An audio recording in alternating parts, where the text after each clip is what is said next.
Universitetə ilk qəbul olanda qəbul şərtlərinin necə çətin olduğunu bilirdimsə, orada oxumağın da çətinliklərindən xəbərdar idim. Tibb bacısı sözünə görə oğlanlar adətən gəlmirlər. Universitetə daxil ol, hər şey qurtaracaq. Hər şey çox rahat olacaq. 4 il oxumaqla kollec bitirmək arasında nə kimi fərqlər var? İstədiyim qədər kifayət qədər boş vaxtım olmayacaq. Özümüzə vaxt ayırmalıyıq və bu da mənim üçün həyatımdakı ən böyük avantajlardan biridir. Altu sizin üçün mükəmməl seçim ola bilər.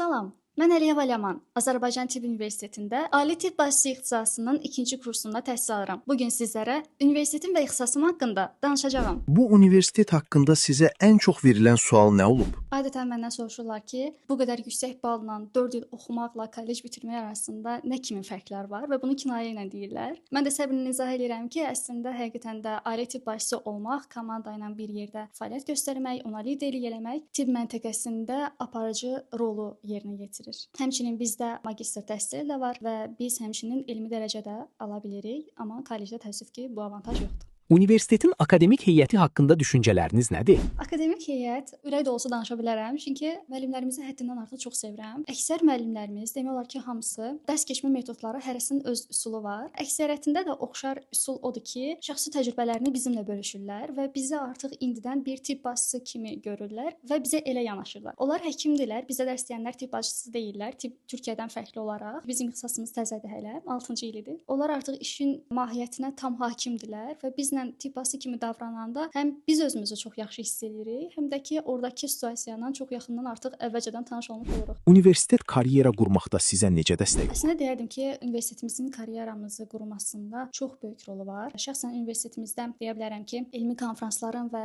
beynəlxalq tədbirlərin keçirilməsi olduqca çox aktivdir. Məsələn, mən tələbə elmi cəmiyyətində İctimai Səhiyyə fakültəsi üzrə məsul şəxslərdən biriyəm. Bizim bu il 2 böyük konfransımız oldu və o konfransda tələbələr öz elmi işlərini təqdim edirdilər və jürilər onları dəyərləndirirdi. Həmin konfrans müddətində mən çox şey öyrəndim, çox təcrübə qazandım və oradan öyrəndiklərim, həmçinin verdiyi sertifikatı da mən CV-mə əlavə edərək çox böyük avantajı var deyə bilərəm. Həmçinin karyeramızı qurmağımızda əsas məsələlərdən biri ilə CV-mizin güclü olmasıdır. Düşünürəm ki, universitetimiz bunun üçün kifayət qədər şərait yaradır. Səni həqiqətən inkişaf etdirən bir dərs və ya müəllim olubmu? Əslində spesifik olaraq bir fən və ya müəllim adı çəkə bilməyəcəm, çünki hər fənnin özünün qazandırdığı var. Hər müəllimdən öyrəndiyim çox şey var, amma daha çox deyərdim ki, 2-ci kursda bu il öyrəndiyim əksər fənlər çox maraqlı oldu. Çünki biz orada daha çox praktika elədik, daha çox şeyin şahidi olduq. Keçən ildən nisbətən daha maraqlı olduğuna görə çox şey öyrəndiyimi deyə bilərəm, amma spesifik fən və ya müəllim adı deyə bilməyəcəm. Cərrahiyyə ilə mamalıq ginekologiyanı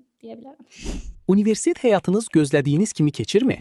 Mühit gözləyirəm deməzdim əslində. Çünki universitetə ilk qəbul olanda qəbul şərtlərinin necə çətin olduğunu bilirdimsə, orada oxumağın da çətinliklərindən xəbərdar idim. Ona görə də mən bilirdim ki, mən bu universitetə bu ixtisası qəbul olanda istədiyim qədər kifayət qədər boş vaxtım olmayacaq, ətrafımdakı insanlara istədiyim qədər vaxt ayıra bilməyəcəm. Mən bunu bilirdim. Ona görə də əslində çox böyük bir fərqlilik olmadı. Sadəcə olaraq onu deyə bilərəm ki, bütün bu dərs sistemi ərzində, dərs ili ərzində bunlarla yanaşı ətrafımızdakılara da vaxt ayırmalıyıq, özümüzə vaxt ayırmalıyıq. Mümkün qədər kiçik bir boş vaxtımız olsa belə, biz onu əylənməyə sərf eləməliyik ki, həmin müddətdə heç olmasa dincələ bilək. Son olaraq bizə və abituriyentlərə nə demək istəyirəm? Öncəliklə sizə çox təşəkkürlərimi bildirirəm ki, bu cür şərait yaratmısınız. Abituriyentlərə isə kiçik mesajım o ola bilər ki, özünüzə inanın. Hər zaman özünüzə inanın. Müəyyən uğursuzluqlar yaşaya bilərsiniz, məğlubiyyətləriniz ola bilər, ruhdan düşəcəksiniz. Bir müddət özünüzə vaxt verin, o ruhdan düşməyin halını yaşayın, amma bunu çox qısa eləyin. Bir gün maksimum. 2-ci gün artıq ayaq üstə dimdik durub addımladığınız yolda daha bərk-bərk addımlayın və inanın ki, addımladığınız bu yolda hər addım hədəfənizə bir addım daha yaxınlaşdıracaq.